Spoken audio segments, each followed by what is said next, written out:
Praise the lord. ప్రభువైన యేసు నామములో అందరికీ వందనములు. యేసయ్య మాటను ఈ కార్యక్రమాన్ని వీక్షించడానికి ప్రేమతో మిమ్మును ఆహ్వానిస్తున్నాను.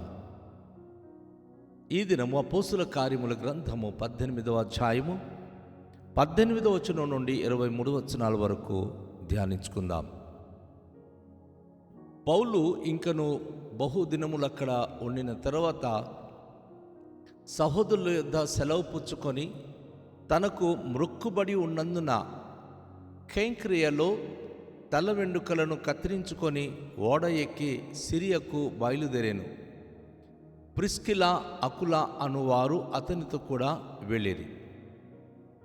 వారు ఎఫెసునకు వచ్చినప్పుడు అతడు వారినక్కడ విడిచిపెట్టి తాను మాత్రము సమాజ మందిరంలో ప్రవేశించి యూదులతో తర్కించుచుండెను.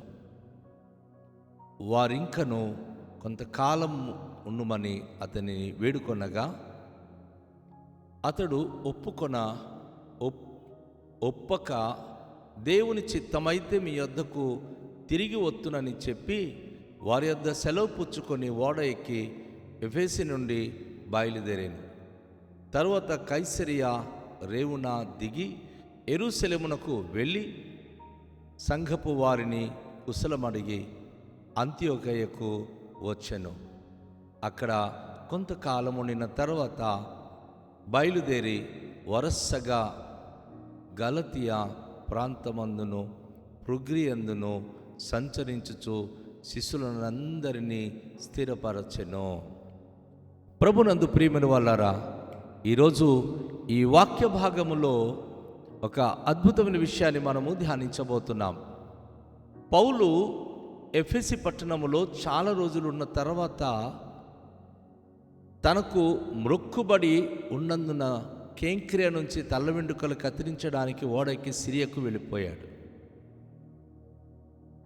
సిరియలో బయలుదేరినప్పుడు అకుల ప్రిస్కిలా అను వారితో కూడా ఆయన వారిని తీసుకొని ఆ స్థలం నుంచి ఆయన వెళ్ళిపోయాడు.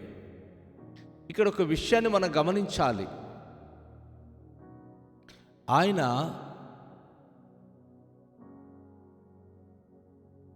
ఈ కేంక్రియా అనే ప్రదేశం నుంచి సిరియా నుంచి ఆయన బయలుదేరి వెళ్తున్నప్పుడు ఎఫెసులో ఉన్నప్పుడు ఒక సంఘటన తనకు జరిగింది. తను నాజీరు వ్రతం పాటించినవాడు.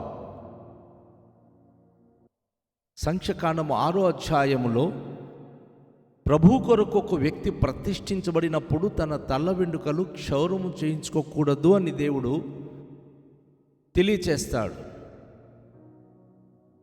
నాజీరు వ్రతం పాటించే వ్యక్తి తను దేవునికి మ్రొక్కుబడి చేసుకుంటాడు. నేను దేవుని కొరకు పవిత్రంగా నాజీరుగా ఉంటాను అని చెప్పి తను మ్రొక్కుబడి చేసుకున్న తర్వాత తన గడ్డము తీయకూడదు, తన తల వెండ్రుకలు క్షౌరము చేయించుకోకూడదు, ప్రతిష్ఠించబడిన వాడు ద్రాక్షరసము త్రాగకూడదు, తీగె మీద కాచిన ఎటువంటి ఫలాలు కానీ పండ్లు కానీ తినకూడదు. తను ప్రత్యేకించబడిన బిడగా ఉండాలి. అది ఈరోజు మన భారతదేశంలో చేస్తున్నారే కానీ మహిమగల దేవుని కొరకు కనుక అది చేస్తే బాగుండేది. విగ్రహాల నిమిత్తం అది చేస్తున్నారు. కొన్ని దినాల వరకు వారు మ్రొక్కుబడి చేసి నాజీరుగా ఉండిపోతున్నారు. భార్య బిడ్డలకు దూరంగా జీవిస్తున్నారు. అయితే అది ఇహలోక సంబంధమైన దేవతల గురించి వారు చేస్తున్నారు. అపోస్తుడైన పౌలు అయితే మహోన్నతుని దేవుని గురించి నాజీరు వ్రతం పాటించిన వ్యక్తి. ఈ నాజీరు వ్రతం పాటించిన వ్యక్తి చాలా నిష్టగా ఉంటారు. వారి సమీపంలో ఎవరిని గనుక చనిపోతే ఒకవేళ వారు ముట్టినా లేకపోతే వారి మ్రొక్కుబడి కాలము గతించిపోయినప్పుడు వారు ఒక స్థలానికి వెళ్ళి ఆ దైవ మందిరానికి లేక సమాజ మందిరానికి వెళ్ళి తల క్షౌరము చేయించుకుంటారు. మన భారతదేశంలో క్షౌరం చేసినటువంటి తల్ల వెండ్రుకలు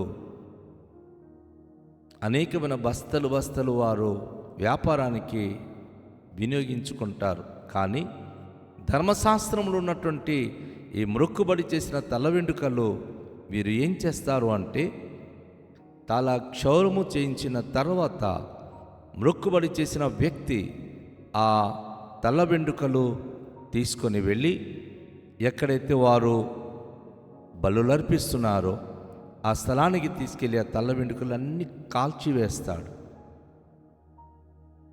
తర్వాత స్నానము చేసి శుభ్రత అయి దేవుని దర్శించి ప్రార్థించి తన మ్రొక్కుబడి నుంచి ఆయన విడుదల పొందుతాడు. అపోస్తుడైన పౌలు ఆ రీతిగానే ఆయన కెంక్రియకు వెళ్ళి అక్కడ తన తల క్షౌరము చేయించుకొని, తన తల వెంట్రుకలు క్షౌరము చేయించుకొని అక్కడ తన మ్రొక్కుబడి ఆయన తీర్చుకుంటాడు. తన తల వెంట్రుకలు కత్తిరించుకొని అక్కడ దేవుని యొక్క తన మ్రొక్కుబడి చెల్లించి సిరియా మీదుగా ఆయన ఓడ ఎక్కి సిరియాకు బయలుదేరి అకుల ప్రిస్కులను అను వారితో కూడాను వచ్చి ఎఫెసీ పట్టణంలో మళ్ళీ దిగుతున్నాడు. ఆ ఎఫెసీ పట్టణంలో వారిని కొంచెం దూరంలోంచి తను మాత్రమే సమాజ మందిరంలోనికి ప్రవేశిస్తాడు. ఎందుకంటే నూతనంగా నమ్ముకున్న ఏ బిడ్డలు కూడా తనతో వెళ్ళకూడదు. ఒకవేళ అక్కడ ఎలాంటి వాద వివాదములు జరిగినప్పుడు తనతో వచ్చిన బిడ్డలకు ఎలాంటి ఇబ్బందులు కలగకూడదు అనే అపోస్తలుడు పౌలు అనేక మార్లు తను ఒక్కడే వెళ్ళి ఎక్కడైనా తర్కించే విషయంలో కానీ ఏదైనా చేసే విషయంలో కానీ ఆయన ముందుకు వెళ్ళేవాడు. అయితే అకుల ప్రిస్కులకు ఆయన బయట ఉంచి యూదుల సమాజ మందిరంలో ప్రవేశించి వారితో దేవుని గురించిన విషయాలు తరికించడము ప్రారంభించుతున్నాడు. ప్రభువైన యేసుక్రీస్తు గురించి, ధర్మశాస్త్రము గురించి, పునరుత్థానము గురించి, దేవుని రాజ్యం గురించి ఆ ప్రజలతో తర్కించి అనేక విషయాలు మాట్లాడుతూ ఆయన వారు అడిగిన ప్రతి ప్రశ్నలకు సమాధానం ఇస్తూ ఆయన అక్కడ కొన్ని దినాలు ఉండి ఇక కొంతకాలం అక్కడ ఉన్న తర్వాత ఆ స్థలము నుండి ఆయన బయలుదేరి అనేక మందికి ప్రభు గురించి ఒప్పిస్తూ ఎఫెసీలో ఉన్న ప్రజలు ఆయనను బ్రతిమలాడుతున్నారు.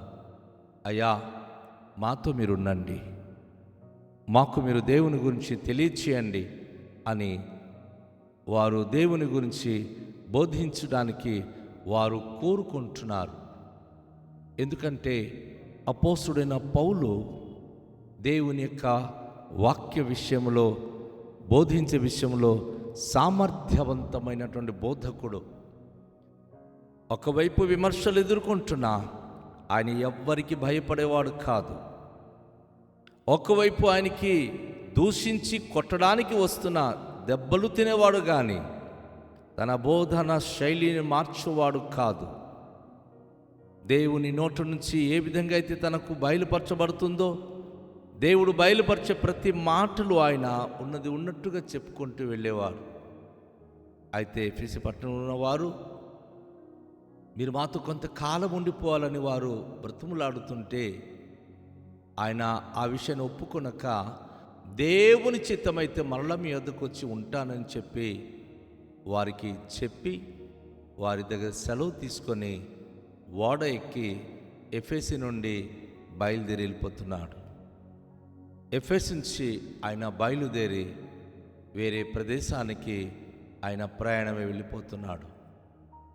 కైసరియా రేవునకు దిగి యెరూషలేమునకు వెళ్ళి సంఘపు వారిని కుశలమడిగి అంత్యోకయకు వచ్చెను.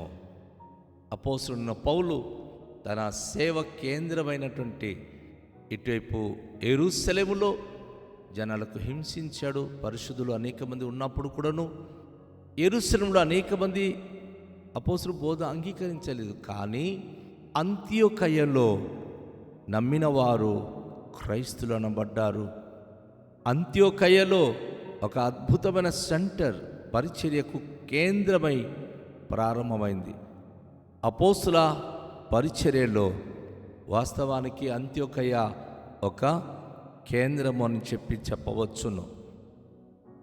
కెంక్రియకి వెళ్ళి ఆయన తన మొక్కుబడి చెల్లించిన తర్వాత ఎఫెసు మీదుగా మళ్ళీ ఆయన కైసరియకు వచ్చి అక్కడ దిగి యెరూషలేమునకు వెళ్ళి సంఘం అందరినీ కూడా పరామర్శించి మాట్లాడి అక్కడి నుంచి మరలా ఆయన అంత్యోకయలోనికి వెళ్ళినట్లుగా వాక్యం ద్వారా మనం చూస్తున్నాం. దేవుని యొక్క సేవకులు ఎంత దూరం వెళ్ళినా ప్రేమించే బిడ్డలు ఎక్కడుంటే వారు అక్కడికి చేరుతారు. నా ప్రియ సోదరి, నా ప్రియ సహోదరుడా, దేవుని సేవకునికి గౌరవించి ప్రేమించే హృదయం మీకుందా? మీ సేవకుడు మీరంటే సంబంధం కలిగి ఉన్నారా? అభినవ సంబంధం కలిగి ఉన్నారా? ఇష్టపడుతున్నారా? అపోస్తలుడైన పౌలు ఎన్ని పట్టణాలకు పర్యటించాడో, ఎన్ని ప్రదేశాలకు వెళ్ళాడో, కానీ మరలా అంత్యోకయకి వచ్చేసాడు. అక్కడ కొంతకాలం ఉండిన తర్వాత బయలుదేరి వరుసగా గలతియా ప్రాంతమందును పురుగియ యందును సంచరించుచు శిష్యులందరినీ స్థిరపరుస్తూ తన ప్రయాణము కొనసాగిస్తున్నాడు. గలతియా పురుగియ ప్రాంతంలో ఉన్న శిష్యులకు ఆయన ఆత్మీయంగా బలపరిచే క్రమంలో ఆయన అనేక ప్రాంతములు వరుసగా ఆయన తన పరిచర్య కొనసాగించి వెళ్ళడం అనేది మనం గమనిస్తూ ఉన్నాం. సో దేవుని బిడ్డలను మనం గమనించుకోవాలి. మన సేవకులు ఎంతో దూరం వెళ్ళి ఎంతో పరిచర్య చేస్తున్నప్పుడు వారికి మనము సహకరించేవారుగా ఉండాలి, వారి కొరకు ప్రార్థించేవారుగా ఉండాలి. ఆ ఫలించే పరిచర్య చేస్తున్న సేవకుడు ఎంత దూరం వెళ్ళినా ఖచ్చితంగా ఆయన మన దగ్గరికి వస్తాడు, మనతో ఉంటారు. దేవుని పరిచర్య మనతో క్షమాభివృద్ధి చెందేలాగున ప్రోత్సహిస్తారు. ఉదయకాశంలో దేవుని మాటలు వింటున్న నా ప్రియ సహోదరి, నా ప్రియ సహోదరుడా, దేవుని యొక్క వాక్యమును బట్టి మన జీవితాలు ఆధ్యాత్మికంగా క్షమాభివృద్ధి పొందేలాగున రండి మనము దేవునికి సమర్పించుకుందాం. ఆయన సేవకులకు గౌరవిద్దాం. ఆయన పరిచర్యలో మనం ముందుకు సాగుదాం. దయగల తండ్రి, మీకు వందనాలు. ఈ ప్రశస్తమైన సమయంలో ఈ వాక్యాన్ని బట్టి మమ్మల్ని దీవించి ప్రభువా, మా దీన బ్రతుకుల్లో మీ కార్యములు జరిగిస్తున్న స్తోత్రాలు. సేవకులను గౌరవించడం, సేవకులతో కలిసి పరిచర్య చేయడం, వారి కొరకు ప్రార్థించడం అనే ఈ యొక్క మంచి విషయాలను మా దీన జీవితాన్ని నేర్పించి మీ మహిమ కొరికి మమ్మలను వాడుకునుమని కృతజ్ఞత స్తోత్రాలు మీకే చెల్లిస్తూ యేసు నామములో ప్రార్థిస్తూ వేడుకొనుచున్నాము పరమ తండ్రి, ఆమేన్. అందరికీ షాలోం. ప్రభు మనలను దీవించునుగాక.